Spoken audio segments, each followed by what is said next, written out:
Hello, my dear lovers of ancient and mysterious stories. Crescent moon sparkles. Today, we will embark on a journey back in time, to 17th century Salem, where fear, suspicion and invisible accusations woven one of the most tragic chapters in human history. The Salem witch hunts. In the cold mists of New England, whispers spread like wildfire across the dry grass, turning neighbors into enemies, and acquaintances into witches with a glance, a dream or a nightmare. This story is not just about trials and convictions, but also the sigh of a divided community, a warning about the power and danger of collective fear. Turn off the lights, put on your headphones, and let the narrator guide you through the darkness of Salem, where every breath holds a secret. Snow covered the ashen meadows, and the little bells of winter morning came through the forest like the whisper of an ancient lost spirit. Salem huddled in his brown woolen cloak, and the smoke from his stoves hung like thin strings that held the roof from the north wind. People walked slowly, their dark oak eyes casting long shadows on the ice. Prayer was the only warmth there. The darkness was longer than any hymn. The shepherd's house was lit before dawn. The child lay on the bed, eyes wide open, staring into the dark corner like a wild cat at the edge of the forest. By the fireplace, the bundle of wood crackled, then fell silent as if swallowing its voice for fear of something invisible lurking.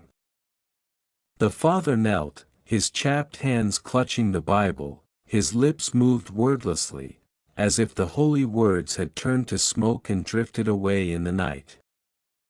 The mother sat motionless, her hands clasped together, listening to the house creak under the weight of the storm. And the little girl, Betty, was moaning softly, not like the moan of a feverish person, but like the trembling of a bowstring before an arrow is shot. In the shadow of the kitchen, a dark-skinned woman in an old shawl sat.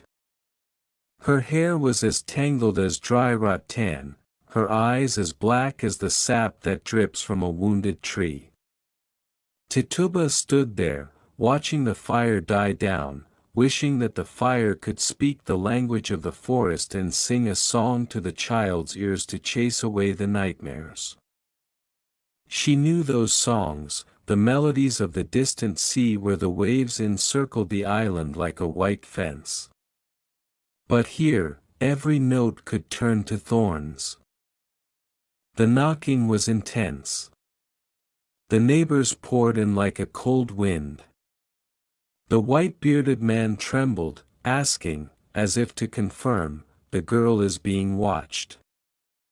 Faces were tilted, eyes glittering like rotating blades. Someone sprinkled salt around the bed, someone tugged at the shepherd's robe to ask if he had prayed enough.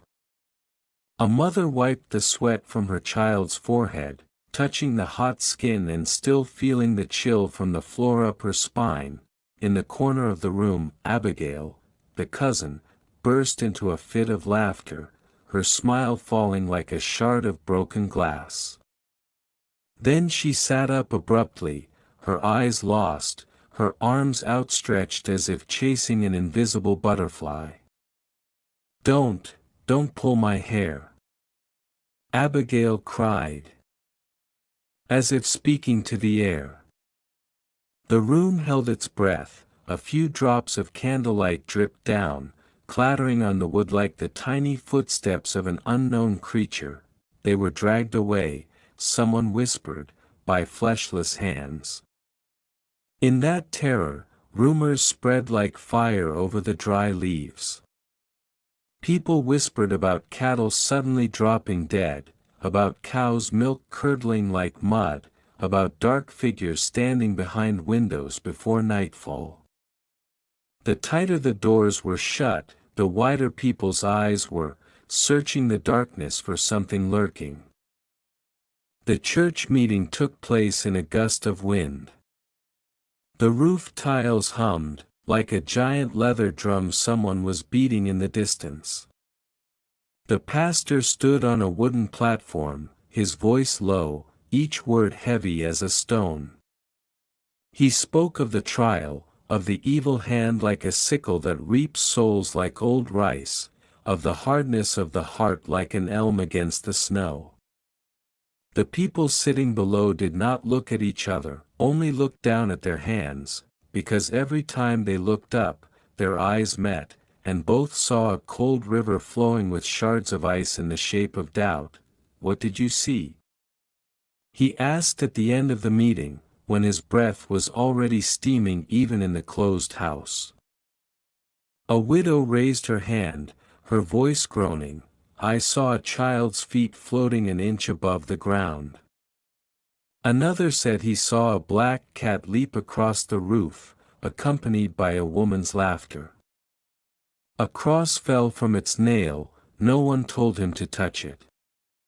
The children, after the meeting, huddled together like sparrows, told each other stories about ghosts walking on snow without leaving a trace, about the forge where the coals lit themselves even though there was no fire. Tituba, returning to the kitchen, quietly blew on the ashes to light the fire. She understood that fire was a tongue. It could lick the heart, it could also lick the roof dry. Little Betty looked at her for a moment, as if wanting to cling to her thick shadow and hide there. In her tiny eyes, Tituba saw reflected the long ships with 5 sails, the white sands like fish bones, and the nights when her grandmother told her the story of the wild man teaching the birds to talk. She did not speak, she only blew on the fire more softly so that the sound of the ashes would not startle the children. But silence is also a language. It flows through the cracks in the wooden floor, into the rooms, and stands still before the sickbed. Then one morning, with a gentle breeze, people heard Abigail screaming at the edge of the village like a train whistle blowing in the thaw. The girl ran unsteadily, her arms around her neck, saying that there was an old woman sitting on the beam, her legs swinging toward the stove. People rushed out, eyes darting. "Who is she?" they asked. Abigail gasped, pointed into the air, and burst into tears. "She smells of damp smoke, her hair is like algae." Faces turned to a name that fell on one lips or another, before anyone dared to pronounce it clearly. The names circled like crows that had not yet found a place to land: a ragged beggar, a long sick man, someone who lay outside the crowd like a cold coal. And finally, some finger, whose it was not clear, stopped on Tituba. The interrogation took place in a wooden room as dark as a fruit chest. The candles on the tin plates swayed like fish pulled out of water. The people stood in a circle, like a broken moon around a dark spot. Tituba stood in the middle, her hands clasping an old handkerchief, her eyes hidden in the shadows. She neither denied nor admitted, for there were things that had no names. "What stories do you tell your children?" a dry voice asked. "Stories from the forest." She answered, "Dreams of the color of fruit, of the sound of underground water, to make them forget winter." "And where did you learn them?" "From the night." Outside, the wind whipped the dry branches like the backs of skinny horses under whips. Inside the room, the murmuring grew thick. "The night is the teacher of those who," someone began, but the sentence broke off with a scream from Abigail. The little girl rushed forward, pointing at the empty space in front of Tituba. "She chokes me." She fell, clutching at her mother's skirt. Immediately several hands waved in the air as if to ward off a black bird. Candle grease spattered, dotting the light like little eyes. "Who did you call?" The voice was dry again, this time like an axe striking a rotten log. Tituba looked up, her dark eyes slow. "I called fire to warm. I called secret to lull children to sleep. I called another day to grow. And the soul. Souls seek each other as water seeks a river."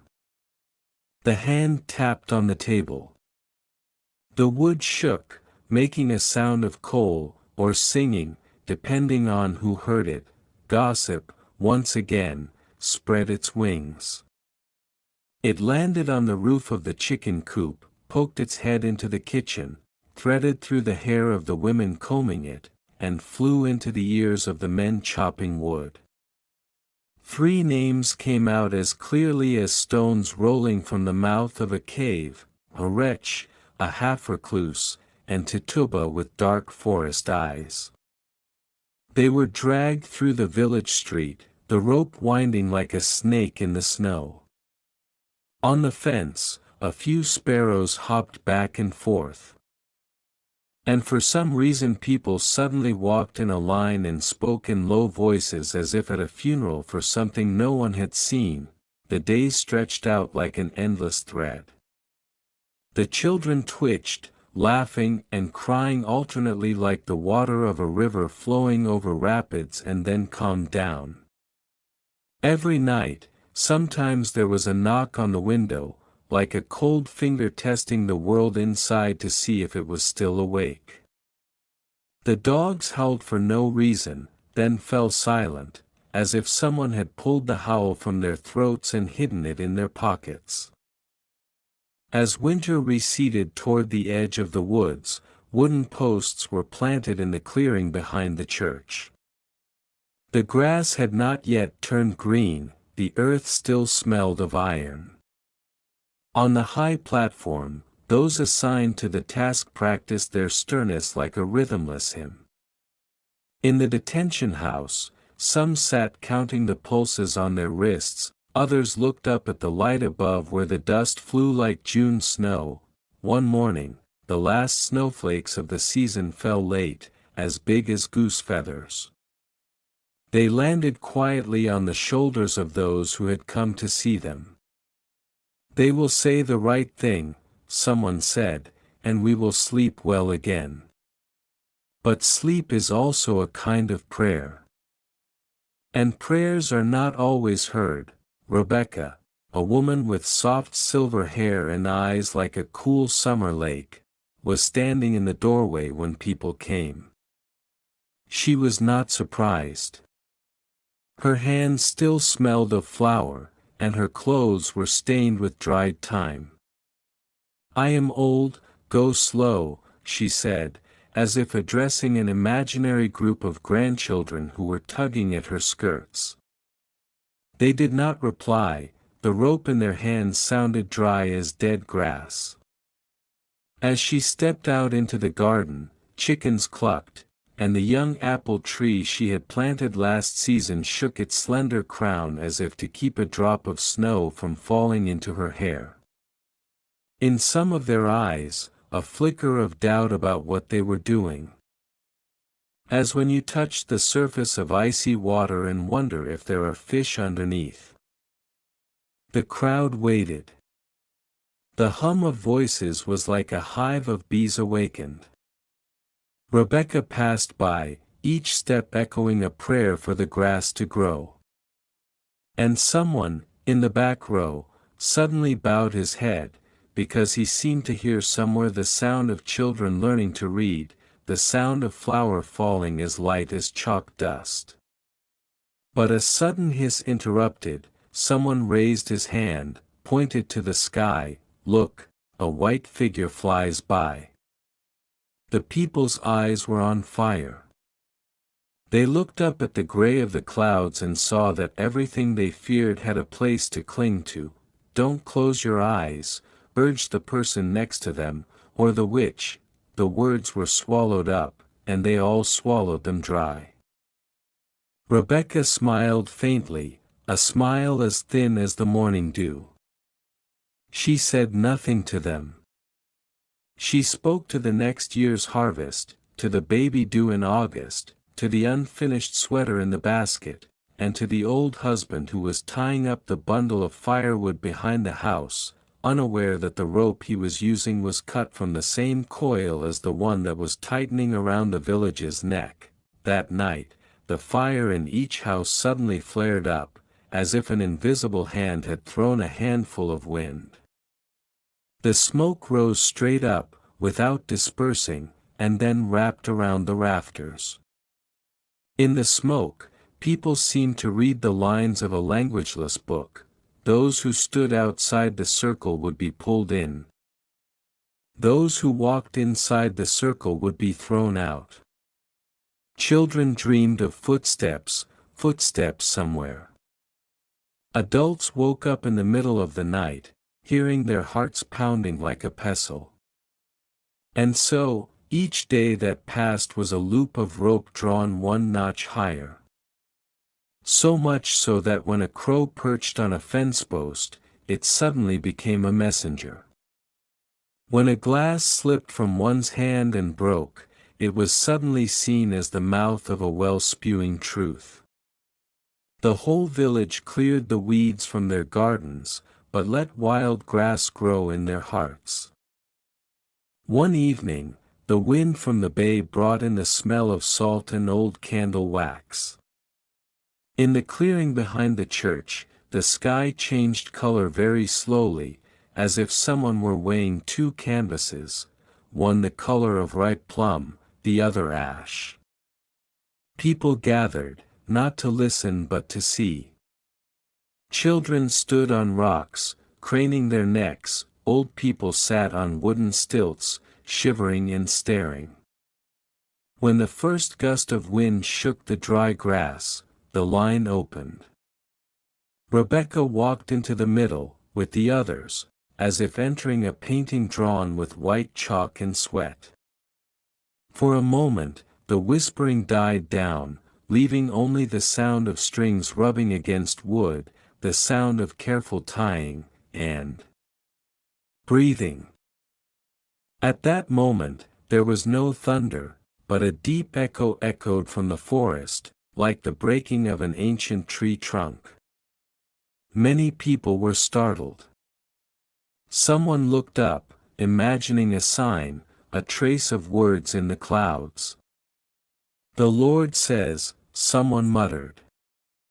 Or the man next to him whispered, but did not dare to say the whole thought, for he knew who it would stab. Giles, the broad-shouldered, rough-armed farmer, stood at the edge of the crowd, a scarf around his neck that smelled of earth. He looked, his eyes heavy as stones on a land deed. They had said he was stubborn, and stubbornness was a sin when the wind wanted to lead everyone in the same direction. He tightened his hat, and looked at Rebecca's apple tree in the distance. The first apples had not yet set, but the leaves were strangely dark green, as if there were a spring of water welling up in the ground. The names were called out, each one falling to the ground like seeds dropped into the frost. Each name was a path, it was hard for anyone who entered it to return without leaving a trace. When the name Rebecca was called out, there was a shiver, whether from the crowd or from the wind. She stepped forward, her hand calm. No curses came from her mouth, only a long sigh, like the last breath of winter before the rice fields open their eyes. The sun had now dropped behind the hills, and dusk had draped its purple cloak over everyone's shoulders. The rope swayed very gently, like a clock without a hand measuring fear. Above, a bird circled in a tight circle, not calling, just a cut in the sky. Then disappeared toward the sea. And somewhere, In the kitchen of a quiet house, a pot of soup left on the fire boiled over, dropping a golden drop onto the stove. It sounded like a drop of time falling off a scale. Someone in the crowd wept without knowing why, like a sleeper weeping over a dream whose content he had forgotten. A hand was on his shoulder, heavy as advice. "Hold on," it said without lips. But the wind twisted the words, and carried them away, lost in the woods, where the old elms listened and shook their heads. When the footsteps receded, when the ropes were loosened, when the shadows spread and melted into the darkness, Salem was left with a silence as hard as ice. The night was as steep as a stone wall, the stars were sparse, cold and distant, like eyes peering through the cracks of a door. That night, in the little house with the always warm stove, Betty lay still, her eyes no longer staring, but vague as the surface of a pond. By the bed, Abigail sat hugging her knees, neither laughing nor crying. And out there, Tituba looked up at the sky for a long time, then let an old story slip into the darkness, for no one to hear, like a leaf boat let loose on a dark ditch, drifting silently toward the forest. The wind blew from the bay again, this time with the smell of seaweed and wet wood. It passed through the dirt path, visited every door, slipped under the hem of a drying shirt, and broke a hanging thread. The thread flew lightly, caught on a tree branch in front of the churchyard, and there it swayed forever, like a very thin question that no one dared to take down. By the time the midnight bell rang, everyone had gone into the house, locked the door. The last candle had run out of wax, extinguished like the breathing of a fish. The night gathered like a closed hand, hiding within its small seeds, a name, a breath, a shiver, an interrupted confession, a light knock on a window that no one opened. And in the palm of that night's hand, the seeds of tomorrow began to crackle. At the edge of the forest, where the owls called intermittently, two small flickering lights, not torches, not willow, the eyes of a night creature looking toward the village. It stood still, neither coming nor going, as if weighing between growling and silence. Finally, it turned and disappeared into the black expanse of trees, leaving a gap like a slash in the fabric of the sky. The next morning, the snow melted quickly. The water ran in streaks, revealing beneath the ice round stones like the knees of people who had been kneeling for a long time. The children went out into the yard, chasing the broken sunlight, shouting as if they had never been afraid. The adults threw hay to the cows, the sound of the locusts vibrated in the belly of the earth like someone playing a harp. But underneath it all, the underground water still flowed, the darkness still walked barefoot in the narrow ditches, and March stood in the doorway, holding an axe and looking straight into February's eyes. At the well behind the church, an old woman drew water. Her shadow changed places with the sun in the bucket. When she looked up, Rebecca passed in her memory, not like a ghost, but like the smell of baking bread on a harvest afternoon. The old woman shook her head, heard the bones in her neck creak slightly, and then brought the bucket back, spilling not a drop. On the way, she passed Giles, who was planting 2 wooden stakes in the field, measuring the distance by arm's length, as if he were setting out landmarks for a story that would be paid for in stone and silence. The sun was high that afternoon. And in a corner of the backyard, a small cross made of 2 dry twigs someone had tied together lay there, like a toy left there by a dream. No one picked it up. The wind blew, it turned its face toward the woods, and in that direction the birds suddenly drifted up into the sky, sending their shadows across the field like arrows piercing the pale yellow cloth of the day.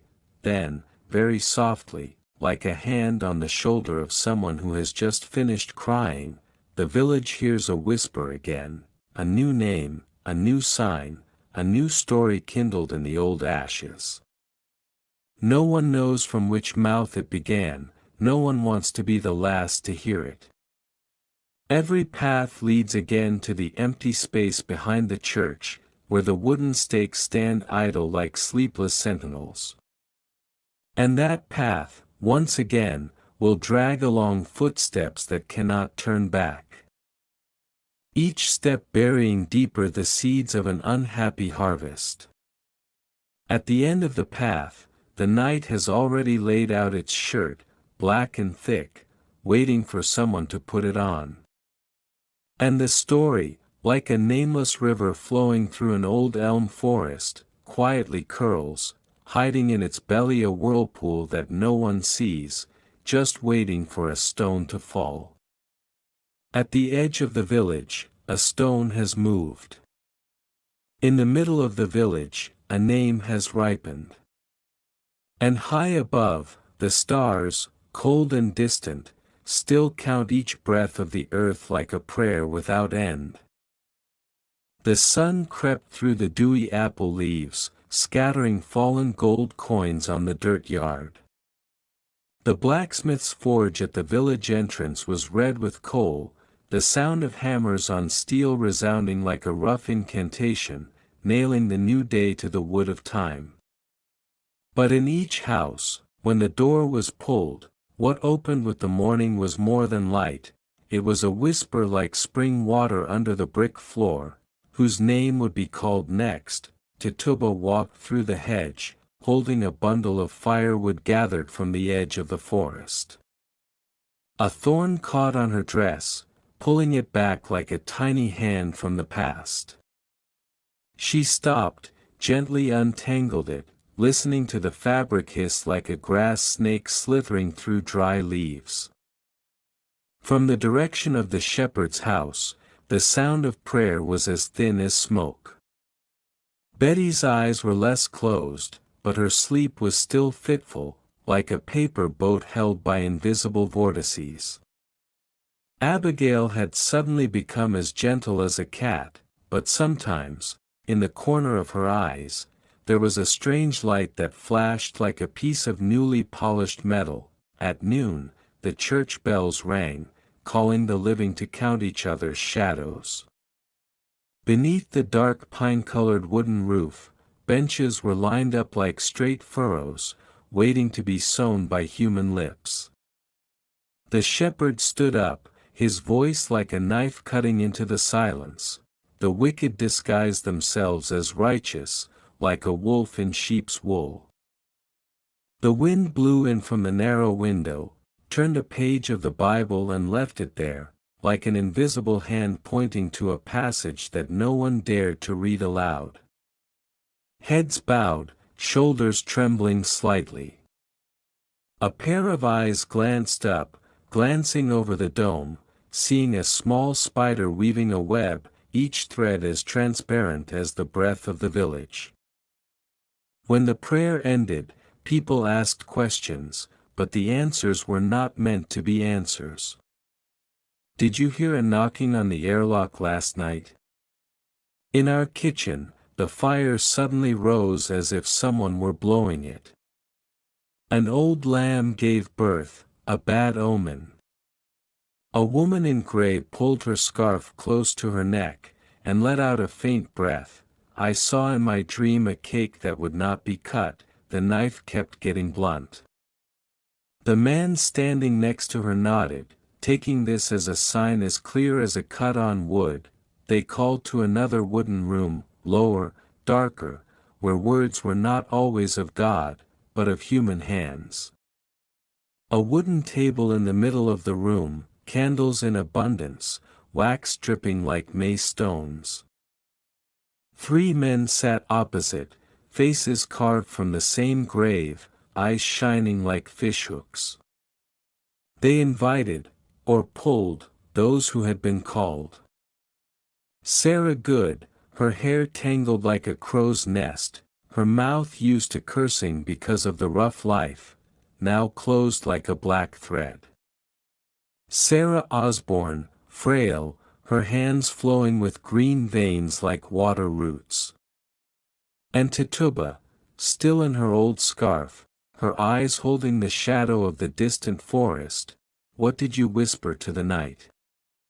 They asked Sarah Good first, for her curses had broken some afternoons in the village. She threw her tired eyes away, like a stone thrown into cold water. I whispered to the hungry stomach.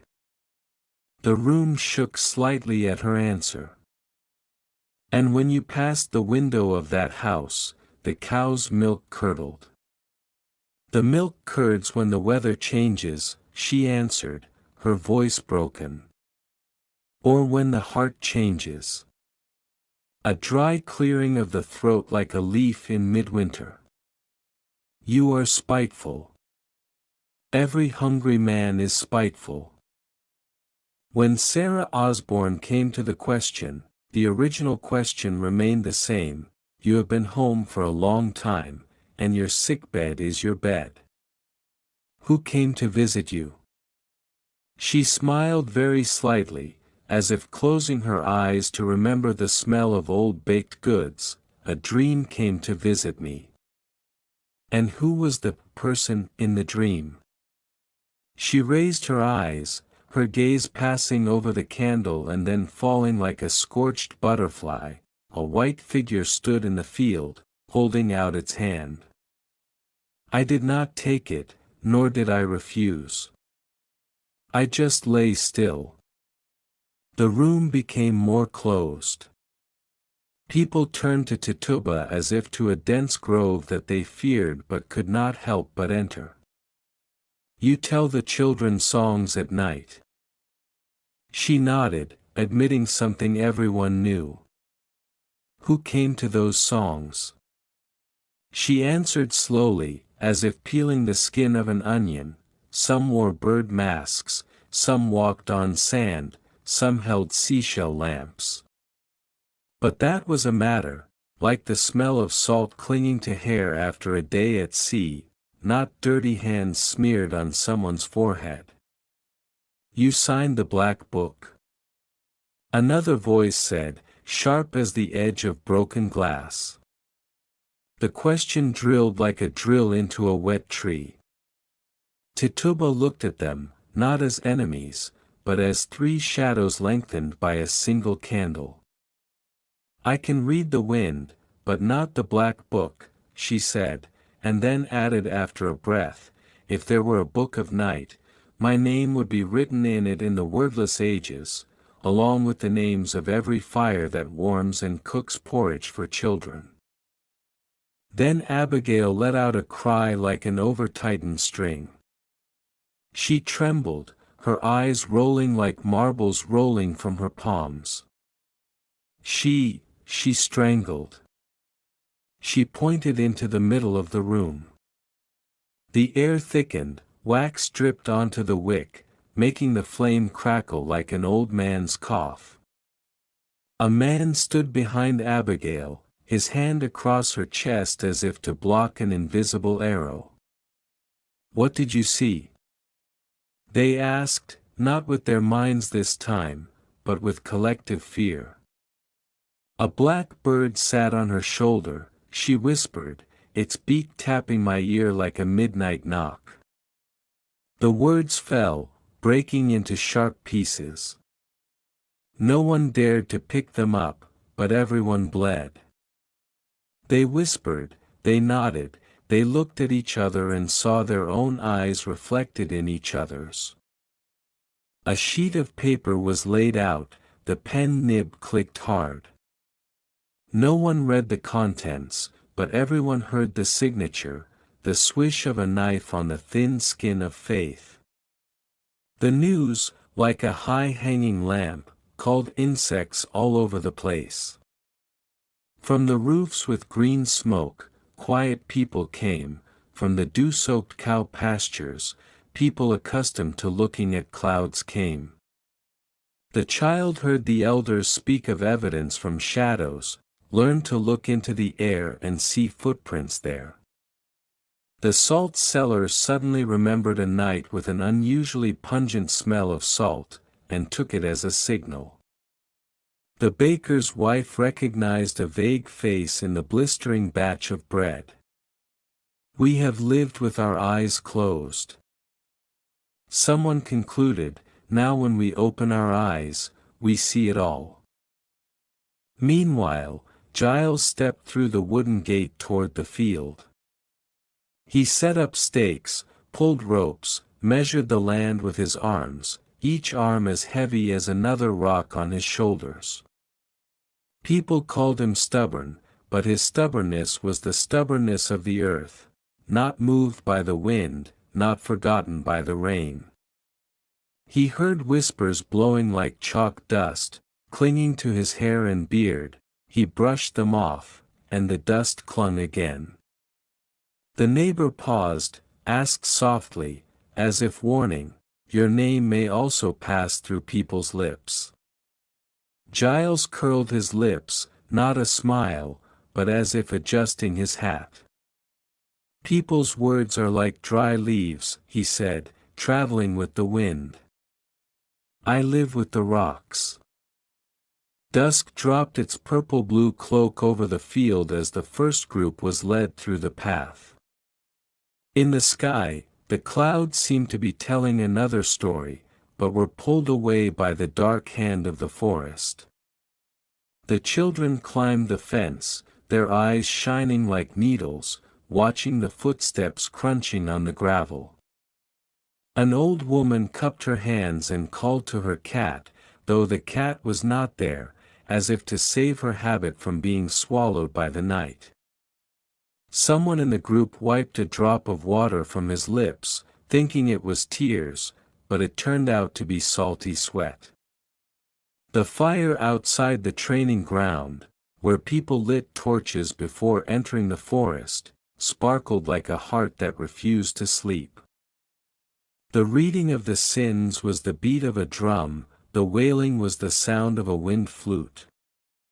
The time has come, a man said to his neighbor, but he himself did not know when, what, or why all the shadows had agreed to stand on the same side of the wall. That night the houses slept late. There was the sound of chairs and tables being dragged, of pots being set on the stove and taken off again, of children being awakened by dreams of ashes.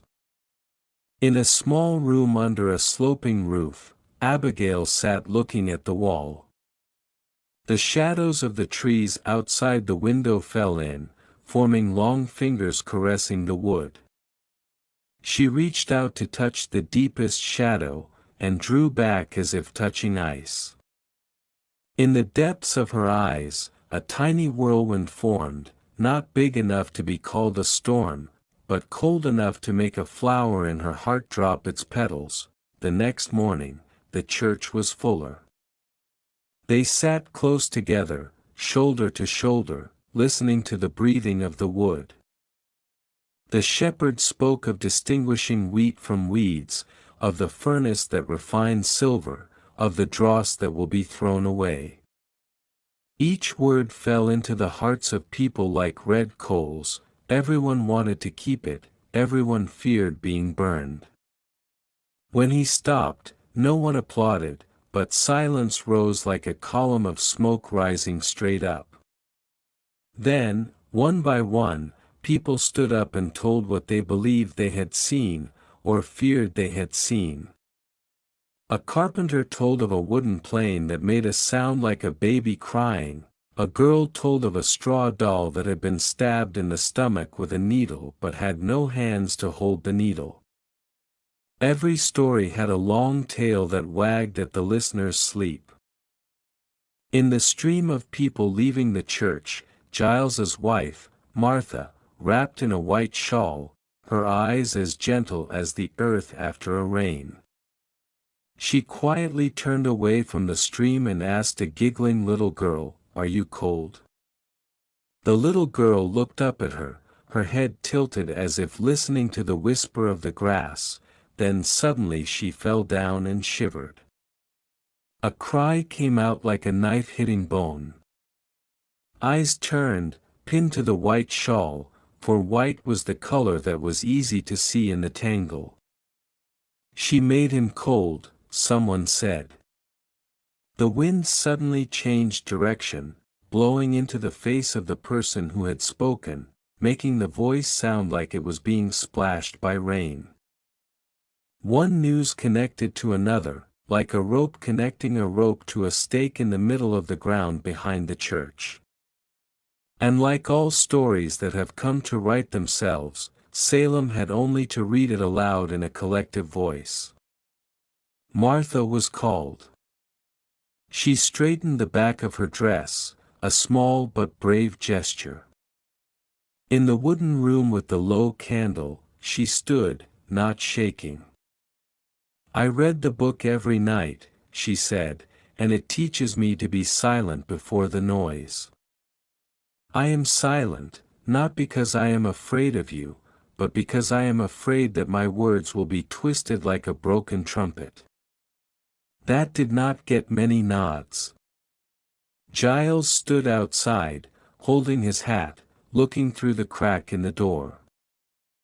His face was like a stone wall that had been exposed to the rains of all seasons, moss-covered, the inscriptions faded, but still a wall.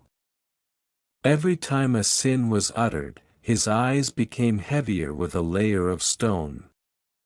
He did not speak the language of candles and paper, his language was shovels, sweat, the fence posts he had erected in the crosswinds.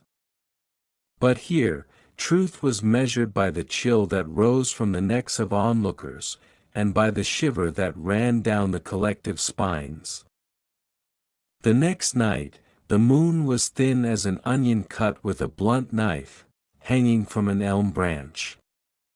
On the dirt road, footprints mingled, this way and that, like a flock of confused goats.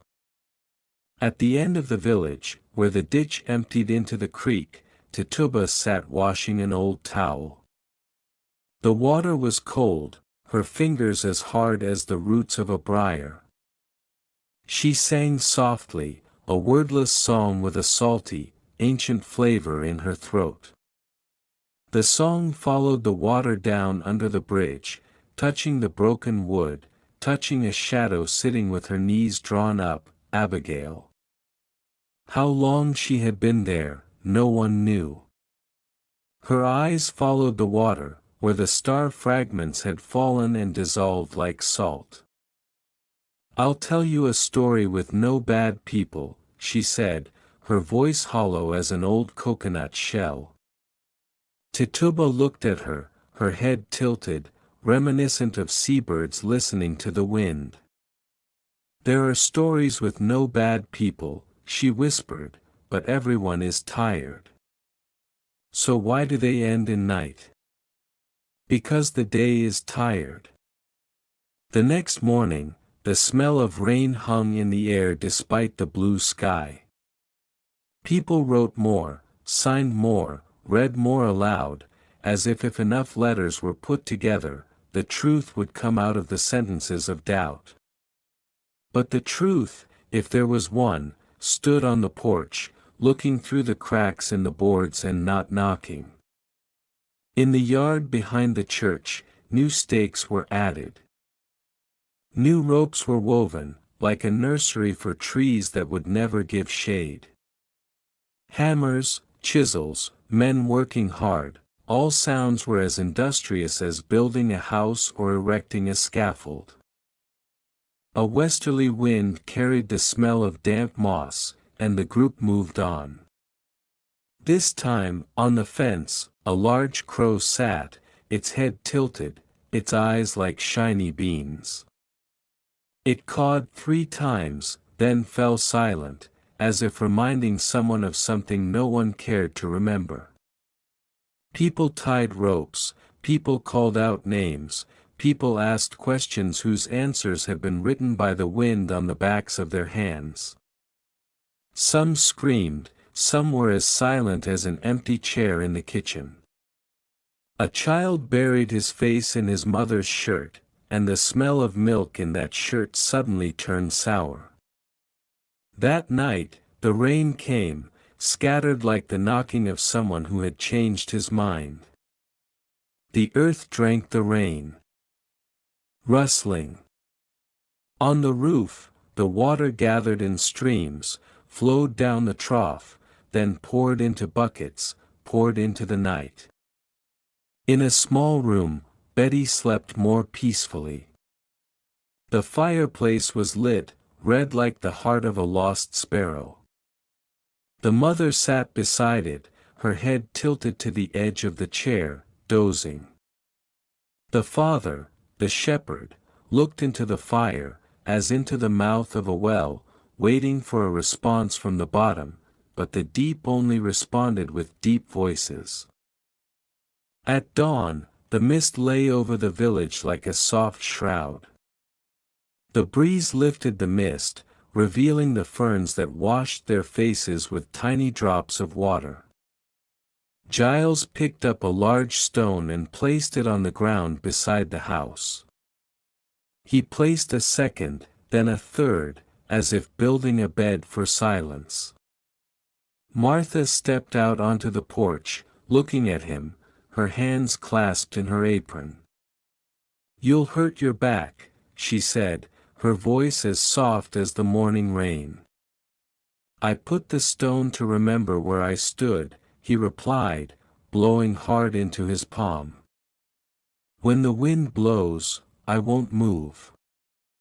Martha nodded, her eyes flashing the shadow of a sailboat that has been away for days, tired, but still standing in the wind. The news jumped over the fence like a cat, running through the village. The great day of judgment is coming. Not the day in the sky, but the day in the wooden room in the middle of the earth. The men wore new faces, a face sewn with stern thread. The women pulled their scarves tight, a scarf woven of fear and tangled hope. Children stepped on each other's shadows, laughed, and then fell silent when they saw a wooden cart carrying those who had been called. In the wooden room, there were more candles, like a forest of yellow eyes.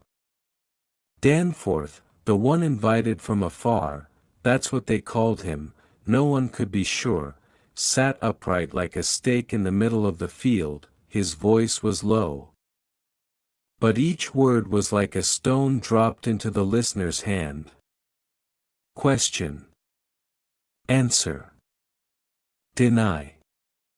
Affirm. These words were woven together into a tight net. Whoever breathed heavily, the net shook. Whoever was silent, the net still shook, because the wind from the collective mouths never stopped. Did you see the night gathering? A question was thrown at Tituba like a coal thrown into the snow.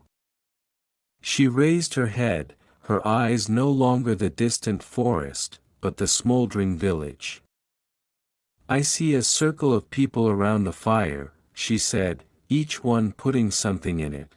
Some put a spoon, some a hair, some his name. The fire ate it all up, and then glowed red. "I think that's how people recognize each other at night, by what they put in the fire." "And what did you put in?" "A story to put children to sleep." "The night doesn't need children to sleep. The night needs grown-ups to stop startling." A dry laugh broke out, swallowed quickly. A sudden gust of wind blew through the wall. The candle flickered like a blinking eye. Abigail stood far away, her hands clenched into fists, her nails digging into her palms. The feeling of pain was a rare thing in a sea of illusions. She saw in her mind a forest edge where the grass grew knee-high. There she ran, breathed, took off the heavy coat of the world's gaze. But the wooden room jerked her back, with someone whispering, "A black bird has landed," and she nodded her head in inertia like a tree nodding to the wind. Outside, the rain had stopped, leaving the smell of earth like the smell of freshly baked black bread. On the ground behind the church, the old footprints, not yet faded, were trampled by the new ones. There was nothing in the village that did not remember the footsteps. The doorstep remembered. The fence remembered, the stone at the end of the lane remembered. When night came again, those inanimate objects whispered to each other with the damp sound of moss. Someone came, someone went, but the shadow remained. And so the story continued to swallow its tail to lengthen, like a river winding its own current. Each name called was a ripple, each time the rope touched wood, a beat in an uncomposed song. At the edge of the forest, the owl called again, and to its eyes the village appeared colorless, just streaks of light and dark, like lines washed by rain and rewritten in smoke. In the middle of the village, a fire in the kitchen suddenly went out, not because of the wind, but because of the person blowing it. The person stood for a long time before the cold stove, listening to the void singing a song without words. When the next dawn opened its eyes, one red, one pale, Salem drew in a long breath. The breath smelled of moss, of salt, of damp wool, of old ashes. And in the breath, one could faintly hear a dragging sound, the sound of the new day dragging the long shadow of the past day, leaving it lying on top of each other like undried sheets. In the distance, the hammer struck again, as precise as an oath without words. Closer, a door opened, then closed, its hinges creaking like a sigh, and in the deepest part of the story, where the human eye cannot reach but the human ear can hear, a stone has just fallen into the black river. The circles run, carrying names, breaths, vows, silences, and stories to lull children to sleep. And when the circle reaches the shore, it turns into dew. Clinging to the roof, to the grass, to people's hair, so that when people comb it, the dew falls like words, covering the earth, and the earth must read. The rest will be told next night. But now, the rooster crows for the first time, and an apple leaf, heavy with dew, drops down, falling soundlessly, except for a sound so faint it seems non-existent, telling the grass that the new day has reached the first rung of the invisible ladder. If one listens, one can hear the ladder shaking slightly, shaking enough to remind one that all the next steps are already waiting, like black wooden stakes standing still in the field, waiting for a name, waiting for a wind, waiting for a rope to obey the hand, and the story, like a dark river swallowing the starlight and returning it with silver ripples, will continue, in the steady breathing of the fireplace. In the sound of cloth rubbing against wood, in the hammering that continues to insist that everything is tightly bolted together. But the most tightly bolted thing is still the heart of the village, beating slowly, occasionally missing a beat, as if remembering, as if forgetting, as if wondering if there is a path beyond the forest that does not lead to the field behind the church. The morning mist hung over Salem like a silvery shroud, blurring the dark wooden roofs and wet black fences. A gentle wind blew from the bay, carrying the scent of salt and cold ash, through the cracks in the doors and into the still darkness. The chickens scratched the soft earth, searching for a few grains. The dog lay on the porch, one ear down, the other up, listening for something the humans couldn't hear. In a narrow room at the end of the village, Giles sat sharpening his hoe. Each time the whetstone hit the steel, the sound was dry and broken, like the answer he would give to anyone who dared to call his name in a suspicious tone. Martha brought a bowl of warm water and set it beside her, saying nothing. Their eyes met in a moment of silence, as long as the rope hanging on a stake in the yard, a rope waiting to be tightened one day. Nearby, in the parsonage, Betty turned again. The convulsions had abated, but in her dreams she still muttered words as broken as unsprouted seeds. Abigail sat in a corner, her eyes fixed on the fire, as if she were looking into the mouth of a sleeping monster. She touched her knees together, listening to the crackling of dry wood, a sound that could have been the heartbeat of the village, or the sound of a secret unfolding. New rumors spread faster than the wind. A white figure passed by the well before nightfall, footsteps as light as falling ashes, and a dry laugh from behind the mud wall. The teller said it was the spirit of a named man, back to find his comrades. The listener pinned the story to her memory. Like a wooden pin to a sweater, both to keep it, and to remind herself that she could take it off at any time. The next meeting in the church was packed. The boots were wet with dew, leaving long black tracks on the wooden floor. The shepherd stood by the candlelight, his voice deep and steady like an underground stream. He spoke of wheat and weeds, of the hand of God that was about to separate, and of fire that would come upon the fruitless things.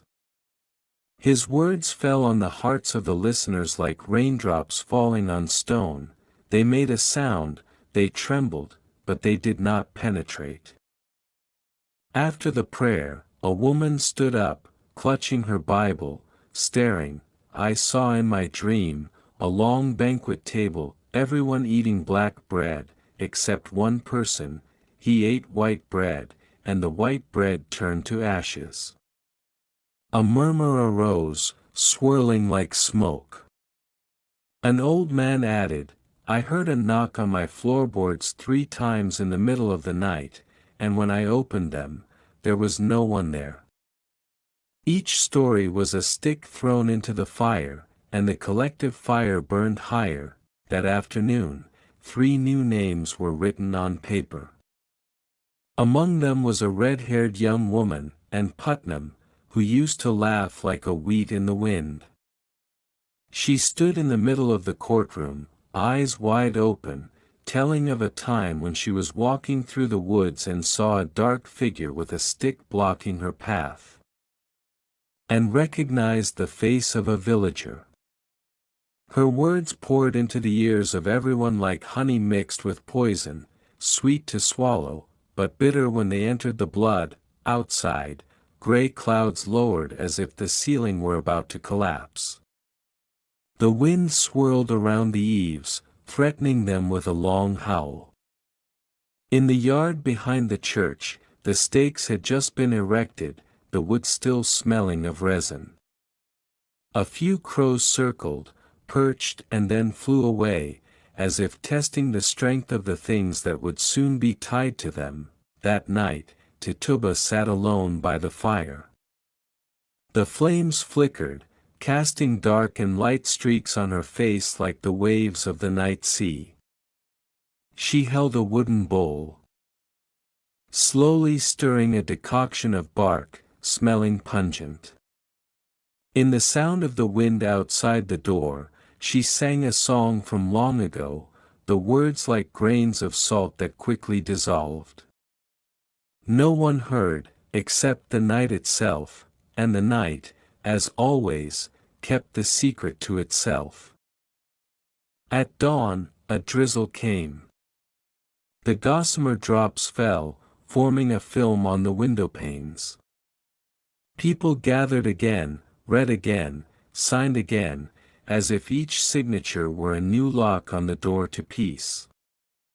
But the door remained ajar, and through the crack the wind continued to bring in the chill of doubt. An old woman sat on the doorstep, stroking her old cat. Her eyes looked out onto the street, where a new figure was being led, a young man, pale-faced, his hands tied to his waist. No one spoke, but the glances connected like a long invisible string, pulling them all in the same direction, the field behind the church, where the wind always blew harder than anywhere else. Salem had grown accustomed to the rhythm by now, the name called. The footsteps echoing, the stake waiting, the rope hanging, and the silence that followed. Like the tide, like the church bells, like the breath of the village itself, long, slow, inevitable, and at the edge of the woods, an owl flapped its wings silently. It flew over the roofs, over the courtyards, over the grounds, its shadow gliding over the swaying ropes, then disappeared into the mist, carrying the night's story with it, leaving the day with only the cold remains of the rumor. The morning mist was thick as a thin layer of dust over the village, blurring every shape. The dirt roads leading out of Salem were no longer paths, but the cracks of a mirror about to shatter. Under the mist, every step made a strange sound, not the sound of shoes hitting the ground, but the sound of something heavy being dragged through the memories of the earth. Martha stood in the doorway, her hair covered by a white shawl, watching her husband, Giles, prepare to go into the fields. He carried a shovel and a heavy, round stone. "You're going to build a wall?" she asked, her voice soft, as if afraid to wake something sleeping nearby. "A wall to remember," he said, his eyes fixed on the ashen horizon. "Not to keep out the wind, but to know where you stand when the wind changes." Martha was silent, but the hands clasped together under her apron spoke for what she did not want to say. Out on the main street, people were gathering in front of the church. The bell had not yet rung, but the crowd was as tight as a river in flood. Every face was as tense as a string waiting to be plucked. A man's voice rang out, reading names, each one falling like a pebble into an icy lake. The surface did not crack immediately, but the cracks were already running deep. Among them, Martha Corey was among them. A murmur rose.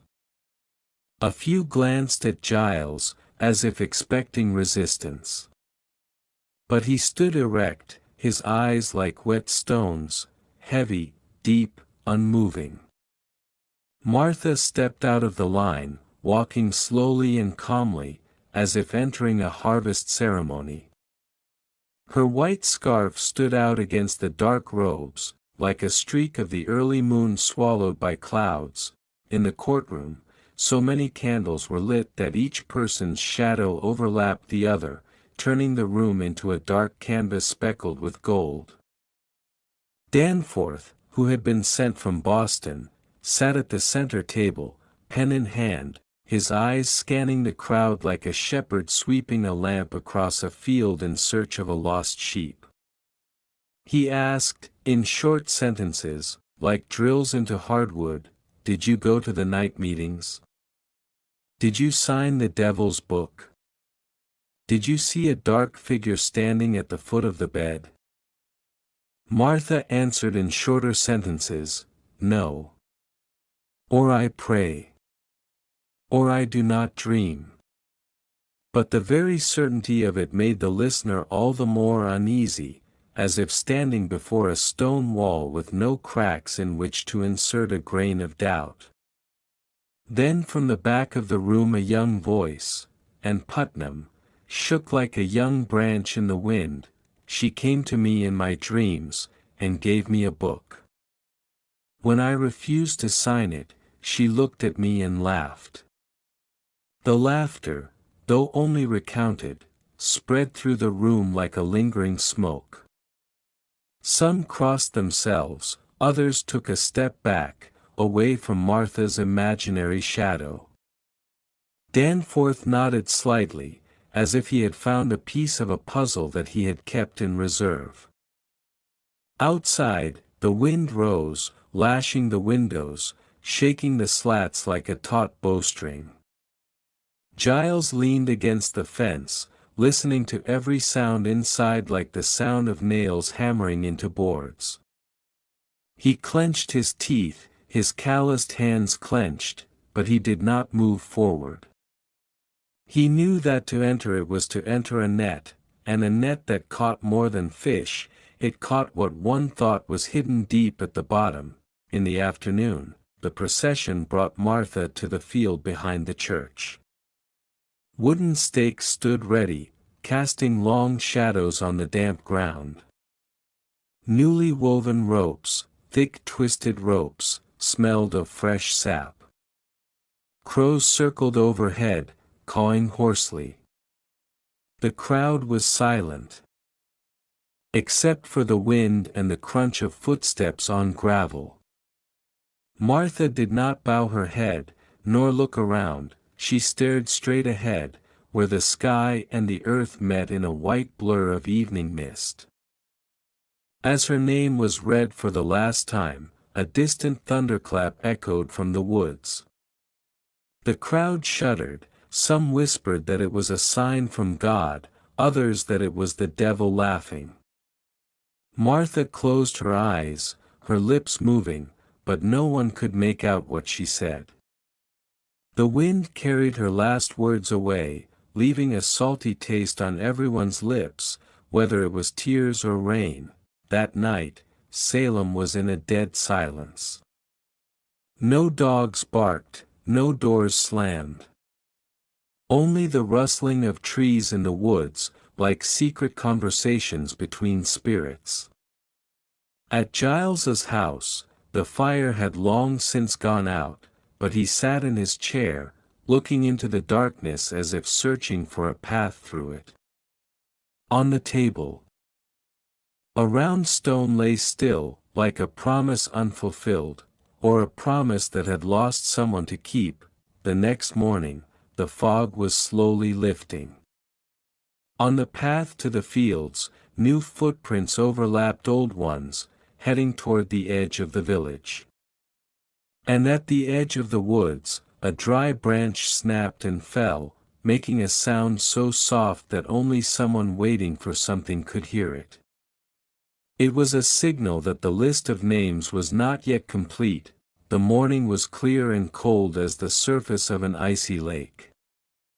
The weak sunlight slid across the roof, touched the smokestacks, and then dispersed, thin as the breath of someone about to fall asleep. Salem was quieter than usual, but the silence was not of peace. It was like the silence of the forest before a storm. On the main road, wooden wool tracks were deep in the dry mud, leading toward the church. The crowd slowly gathered, black cloaks swaying in the wind, hoods covering their faces. The new name was passed around, not in shouts, but in whispers as damp as ash in rain. John Proctor. The Proctor house was in the middle of a field, surrounded by a straight fence. This morning, he had been mending the stable door when 3 people appeared in the entrance, their eyes shining cold as iron in the winter sun. Martha had been taken away less than 3 days ago, and now his name was next on the list. Abigail, the family's former maid, was said to have told him that he had appeared to her in dreams of fire and darkness. The news spread like the wind whistling through chimneys, carrying sparks to the roofs. Proctor did not plead guilty right away, but stood watching the faces he had greeted on the street, now avoiding his eyes as if they were avoiding a fire too close. His wife, Elizabeth, stepped out, her shawl draped over her shoulders, trembling slightly. "John, they will." But the words were left unfinished, for the leader held up the paper, reading each word slowly, as if hammering nails into the closed door. They led Proctor away, his steps heavy and sure, leaving deep, clear footprints in the dirt, as if each step was meant to mark his presence as long as possible. Elizabeth stood on the porch. Her hand on the doorframe, her eyes unblinking until his figure was lost in the crowd. In the courtroom, the midday light filtered through the narrow window, falling in thin strips on the wooden table. Danforth sat, his eyes like icicles, still, but deep inside there was a cold current. Proctor was asked like everyone else, "Do you confer with the devil? Do you sign the black book?" He answered hoarsely, "I sign my name to the land deeds, to the baptism of my children, nothing else." Abigail stood by, her eyes wet and glistening, but her mouth held a vague smile. "He looked at me in the night," she said, "he said he would burn me if I did not sign." The words were like needles piercing the already taut fabric. The room shook, some murmured prayers, some nodded as if hearing the truth. Outside, the wind suddenly rose, whipping the dry branches with a creaking sound. Giles stood at the fence, his eyes dark. He was used to the smells of these days, damp earth, wet wool, and freshly woven rope. A man standing nearby whispered, "If you speak up, your name will be on the list." Giles merely grunted, like an old cow shaking its head to ward off flies. As the evening wore on, the procession passed through the streets.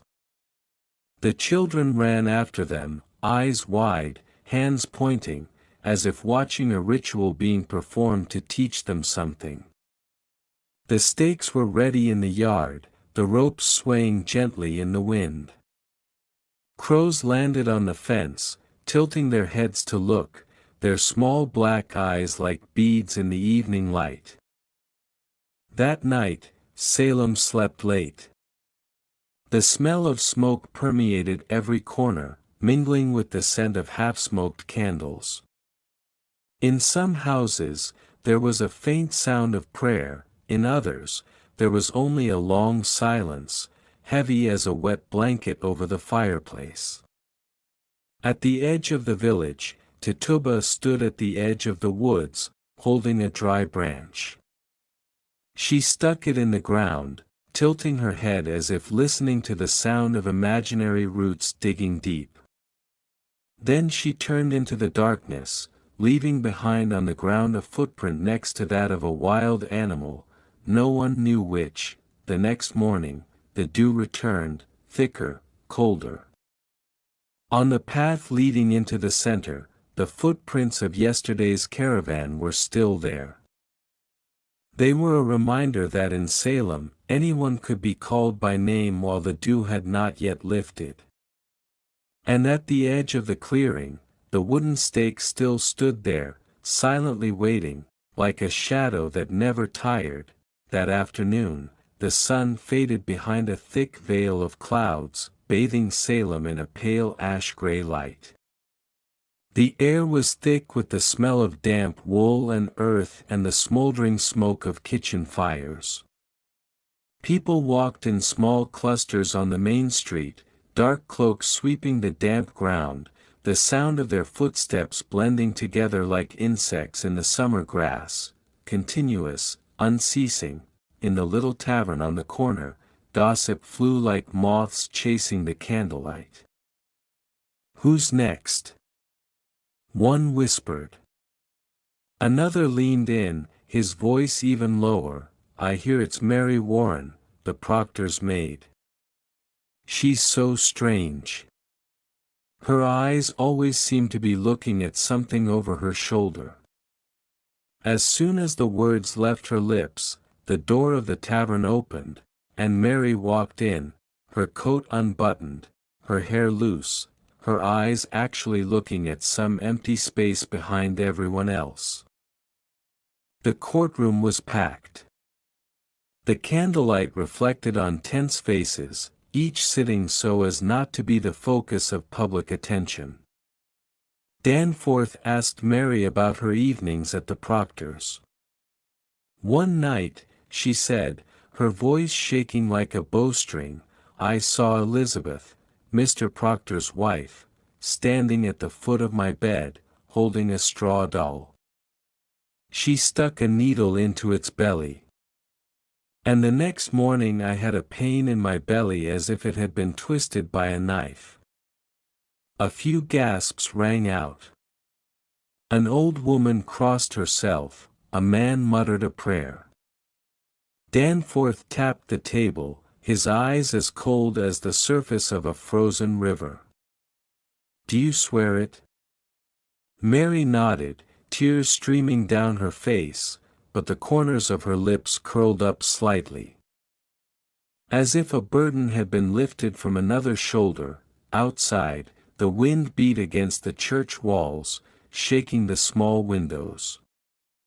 Giles stood close to the wall, listening to every word inside. He clenched his fists until his knuckles turned white, but he did not enter. He knew that in the other room, no one needed to hear his truth, just a story that matched their already feared fears. As the afternoon wore on, the group moved out onto the grounds again. This time, Elizabeth Proctor walked between two guards, her face so calm that it made those who watched her turn away. Her veil fluttered in the wind, revealing eyes as deep as the pits of dry wells, calm but bottomless. On the wooden stake, the newly tied rope still smelled of fresh hemp. Crows landed, walked a few steps, then flew up, leaving small footprints in the damp soil like symbols of a language only they understood.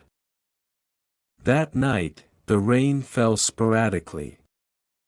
The sound of water droplets on the roof was like someone testing the rhythm of a song that would never be finished. In a small house near the edge of the woods, Tituba sat by the stove, fingering a string of wooden beads, looking into the low fire. Each bead rolled through her fingers like a name, a face, a story swallowed into the darkness. When the wind tilted the fire, she smiled slightly, as if hearing an answer without needing to be spoken. The next morning, when the fog cleared, the stake was still standing, the rope still hanging, and the ground beneath it was wet, whether from the rain or something else. In Salem, every trace quickly becomes a symbol, and symbols outlive any person. The sun set behind the old elms, leaving a streak of red in the sky that slowly melted into purple. Salem was bathed in that last light, the light that always made people speak softly and walk slowly, as if afraid to awaken something lurking behind the walls. From the main street, the collective footsteps echoed, dry as wind through dry bones. Today the name was Reverend George Burroughs, the pastor who had left Salem years ago, now brought back with charges as heavy as a stone. He was said to be stronger than a man, able to carry a heavy sack of flour up to the roof without losing his breath, and that, in the village's imagination, was a sign of strength that did not come from God. The trial began as the sky darkened. Candles burned on the long table, shadows falling on shadows, forming strange shapes that crawled up the wooden walls. Danforth asked, his voice as sharp as a newly sharpened knife, "Do you congregate with the devil in the dark?" Burroughs stood erect, his eyes steady, and replied, "I congregate with the letters of the Bible, and they do not betray me." But then a series of witnesses were called. And Putnam said she had seen Burroughs flying over the river on a moonless night. Abigail said, her voice trembling but clear, that he had stood beside her in a dream, whispering words that were not human. Each account was a new layer of cloth covering his body. Thicker, darker, outside, the wind began to swirl, whipping the windowpanes and swaying the candle flame. In the crowd, Giles stood close to the door, his shoulders like a rock in a rushing water. He listened, knowing that no objection could break the frame of fear that held everything inside. Finally, Danforth nodded slightly. A hammering sound, not loud but far-reaching, like a pebble falling into a deep well. Burroughs was led out onto the ground. The stake stood still in the darkness, the rope swaying as if breathing in the wind. When he stepped onto the platform, the crowd stirred. And then, the unexpected happened. Burroughs began to read the scriptures, clear and distinct. Each word resonating like drops of water falling on dry stone. Some were stunned, for those who had made a pact with the devil could not read these words. But the rope remained tight, for in their hearts, fear was stronger than surprise. The wind blew hard, carrying his last words high into the air, then tore them into the night.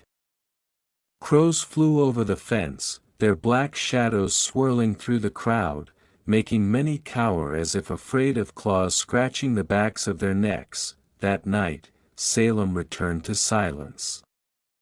But this silence was not empty, it was full, like a closed room filled with whispers that had not yet escaped.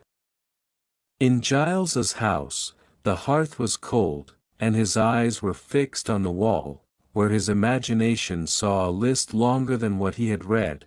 At the edge of the forest, Tituba stood under the dark canopy, listening to the owls calling in succession. Each call was a reminder that the story was not over. That Salem's circle of fear would tighten until there was no one left to call, or until the wind changed direction. That morning, the fog was so thick that the whole village seemed swallowed up in a white cloth bag. Roofs, fences, wooden posts in the yard, all were but vague shapes in the damp mist. The church bells did not ring, but people gathered, as if pulled from their beds by an invisible string.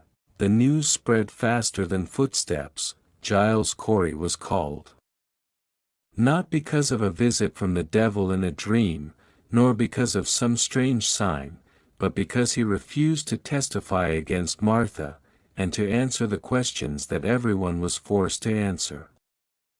His stubbornness, which had been the rock of so many seasons, now became the visible evidence that he opposed the established order.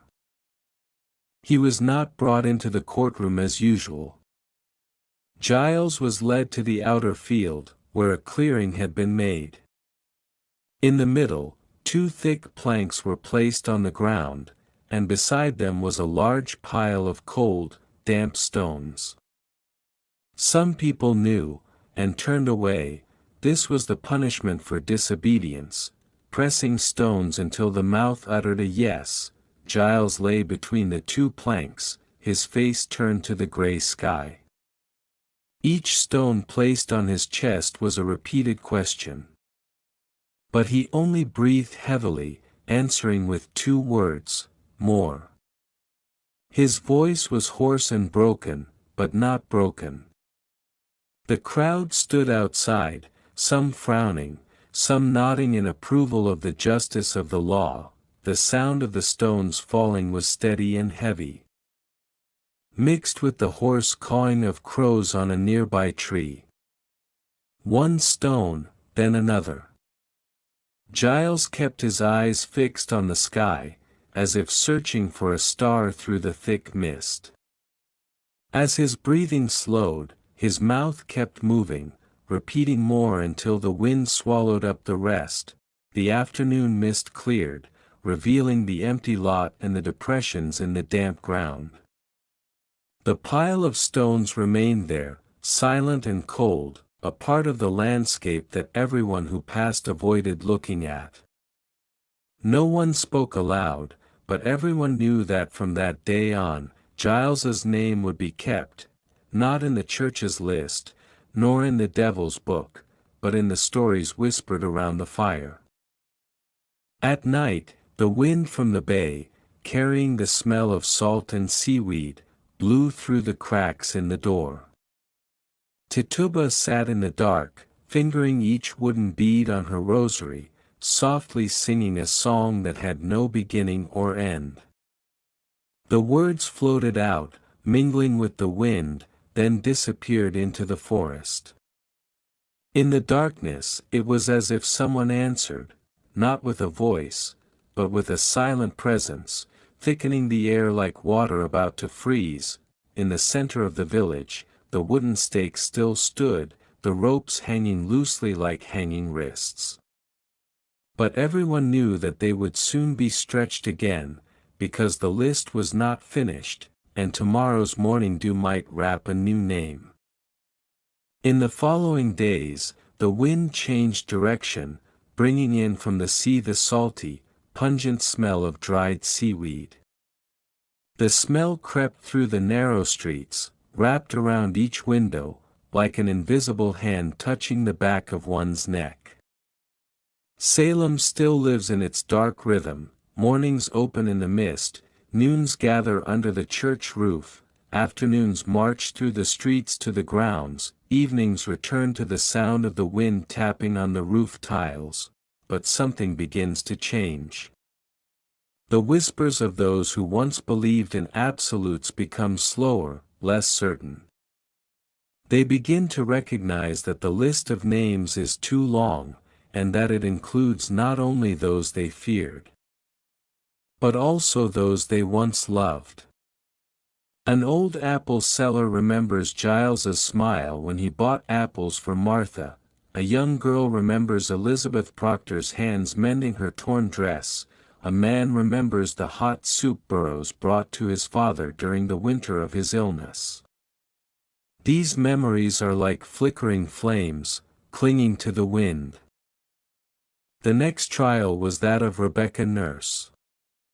The silver-haired woman had seen many harvests, had stood in prayer with the people when the grain was thin and when the storms destroyed the harvest. But today she stood in the middle of the circle, her hands tied, the white scarf on her head fluttering gently in the wind. Accusations rained down on her like hail. She appeared in dreams, she used magic to make children sick, she attended meetings with demons in the woods. Rebecca only shook her head, her eyes as gentle as the fields after the rain, and said, "I have lived a long time, and the only words I know how to recite are prayers." As the verdict was read, a gasp came from a corner of the room, not a sigh of exhaustion, but a sigh of regret. But in the crowd, a weak breath was not enough to shake the wall of fear that had been built high and thick. Out in the field, the sky was red with sunset, like a blanket of blood spread out. The wooden stake stood still, its shadow stretching to the ground, blending with the shadows of the crowd. Rebecca stepped up to the podium, not bowing her head. The wind blew, carrying her prayer into the air. Some heard it as a mother's lullaby, others as a challenge. As the string tightened, a white dove suddenly flew off a nearby roof, circled the field, and disappeared into the woods. That night, the clouds drifted so low that they seemed to be touching the roofs.